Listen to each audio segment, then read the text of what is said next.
আসসালামু আলাইকুম। সংবাদে আপনাদের সবাইকে স্বাগত জানাচ্ছি। আমি ফিরোজ তোহা। শুরুতেই সংবাদ শিরোনাম। বাংলাদেশের সর্বশেষ গুরুত্বপূর্ণ আপডেট সংবাদে আপনাকে স্বাগত। শুরুতেই সংবাদ শিরোনাম, পরে বিস্তারিত। শুরুতেই জানাবো গণতান্ত্রিক ছাত্রজোটের নতুন কর্মসূচি ঘোষণা।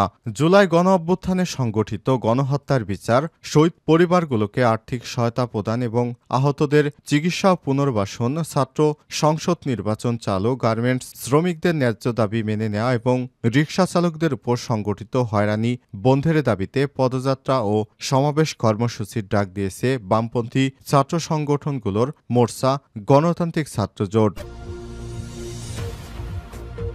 এরপর জানাবো ভারতে পালানোর সময় গাজীপুরের সাবেক ভারপ্রাপ্ত মেয়র কিরণ গ্রেপ্তার। অবৈধভাবে ভারতে পালানোর সময় যশোরের শশা সীমান্ত থেকে গাজীপুর সিটি কর্পোরেশনের সাবেক ভারপ্রাপ্ত মেয়র ও মহানগর আওয়ামী লীগের সহসভাপতি আসাদুর রহমান কিরণকে গ্রেপ্তার করেছে border guard of Bangladesh BGB. এদিকে সারদায় প্রশিক্ষণরত আরও ৩ এসআই বরখাস্ত। শৃঙ্খলা ভঙ্গের দায়ে রাজশাহীর সারদায় বাংলাদেশ পুলিশ একাডেমিতে প্রশিক্ষণরত আরও ৩ শিক্ষানবিশ উপপরিদর্শক এসআইকে চাকুরি থেকে বরখাস্ত করা হয়েছে। এদিকে কোনো ব্যাংকই বন্ধ করা হবে না বললেন অর্থ উপদেষ্টা। বাংলাদেশের কোনো ব্যাংকই বন্ধ করা হবে না জানিয়েছেন অর্থ উপদেষ্টা সালেউদ্দিন আহমেদ। মঙ্গলবার ১৯ নভেম্বর সচিবালয়ে অর্থ মন্ত্রণালয়ে আয়োজিত এক সংবাদ সম্মেলনে সব কথা জানান তিনি। জানাবো আলুর মজুতে অভিযান চালাতে ভোক্তা অধিদপ্তরকে সিসিএসের আলটিমেটাম।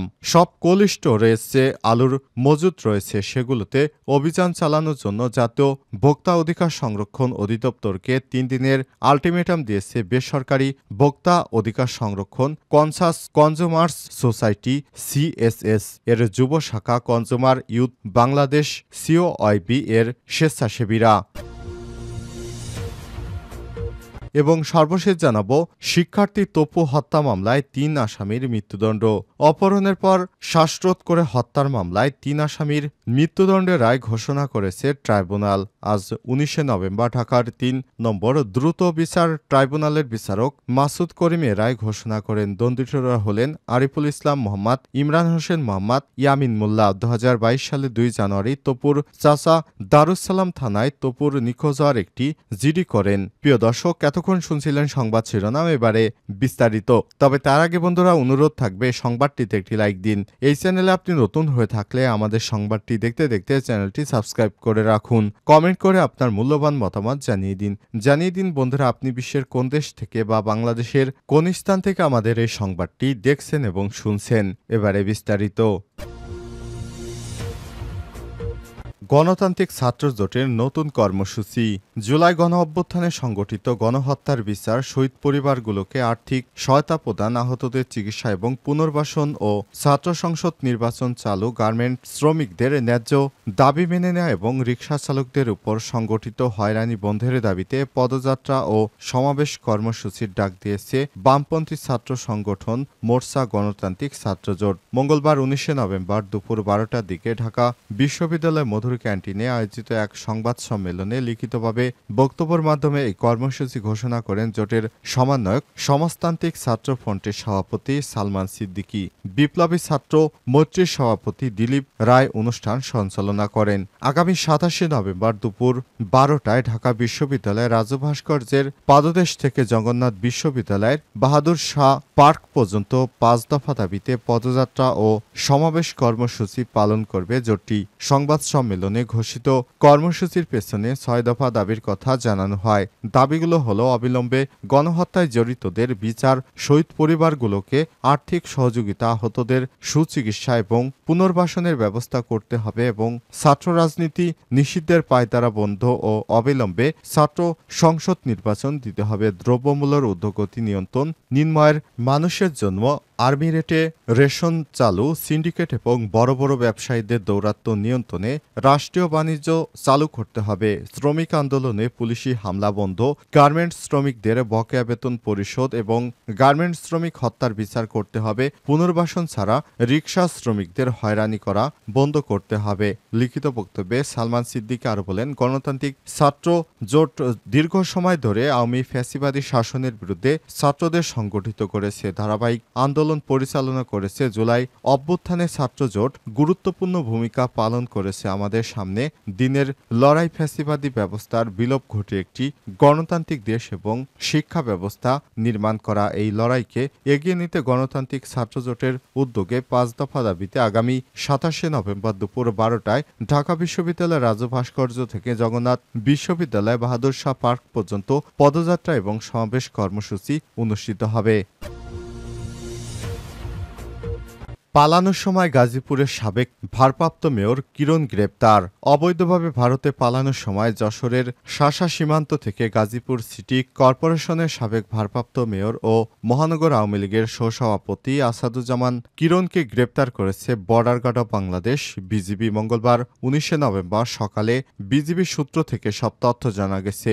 এর আগে সোমবার 18 নভেম্বর রাতে যশোরের শসা উপজেলার শিকারপুর সীমান্ত দিয়ে পালানোর সময় তাকে গ্রেপ্তার করা হয়। বৈষম্য বিরোধী ছাত্র আন্দোলনে নিহত নিরীহ ছাত্র জনতার উপর গুলি ও হত্যার অভিযোগে গাজীপুর ও রাজধানীর উত্তরা থানায় একাধিক মামলার এজাহারভুক্ত আসামি কিরণ। তিনি গাজীপুর সিটি কর্পোরেশনের 43 নম্বর ওয়ার্ডের কাউন্সিলর হিসেবে 5 বার নির্বাচিত হয়েছেন। 2021 সালের গাজীপুর সিটি কর্পোরেশনের মেয়র মোহাম্মদ জাহাঙ্গীর আলমকে সাময়িক বরখাস্ত করার পর ভারপ্রাপ্ত মেয়র হিসেবে দায়িত্ব পান আসাদুর রহমান কিরণ। এর আগে 2013 সালে প্রথম সিটি নির্বাচনের পর অধ্যাপক এম এ মান্নান কারাগারে থাকাকালীন 2.5 বছর ভারপ্রাপ্ত মেয়রের দায়িত্ব পালন করেছিলেন তিনি। সারদায় প্রশিক্ষণরত আরও 3 এসআই বরখাস্ত।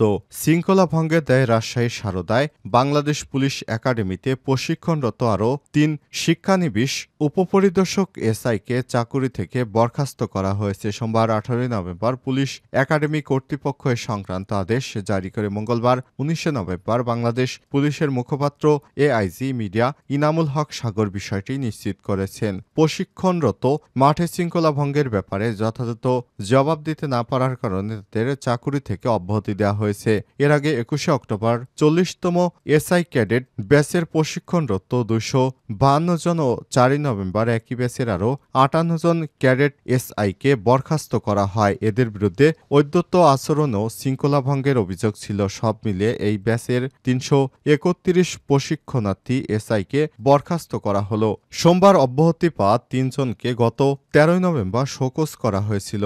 কৈফিয়ত তলবনামা শিরোনামে ওই চিঠিতে বলা হয়েছিল, গত 12 নভেম্বর জিমনেশিয়ামে ক্যাডেট এসআইয়ের রাত্রিযাপনকালীন কম্বাইন্ড ক্লাস ছিল। ওই ক্লাসে যাওয়ার সময় কোম্পানির সিএই যথাক্রমে ফলিন কোরিয়েন রওনা করেন। কিছুদূর যাওয়ার পর তারা মূল দল থেকে আলাদা হয়ে যান। বারবার দলের সঙ্গে মিলে সার্বিকভাবে ম্যাচিং করে যেতে বলেও তারা কোম্পানি সিএইচএম এর কথা না শুনে কমান্ডো অমান্য করে সঠিকভাবে মার্চিং না করে উচ্চস্বরে হইচই করতে থাকেন। এই ধরনের শৃঙ্খলা বিরোধী আচরণ এবং বাংলাদেশ পুলিশ একাডেমির নিয়ম শৃঙ্খলা পরিপন্থী মর্মে কোম্পানি সিএমএইচ এর প্রয়োজনীয় ব্যবস্থা গ্রহণের জন্য লিখিত প্রতিবেদন দাখিল করেন। তাই কেন চলমান মৌলিক প্রশিক্ষণ হতে অব্যাহতি প্রদান করা হবে না তার সন্তোষজনক ব্যাখ্যা কৈফিয়ত তলবনামা প্রাপ্তির পরবর্তী 3 দিনের মধ্যে দাখিলের জন্য নির্দেশ প্রদান করা হলো। তবে কারণ দর্শানো নোটিশের পর জবাব সন্তোষজনক না হয় তাদের বরখাস্ত করা হয়।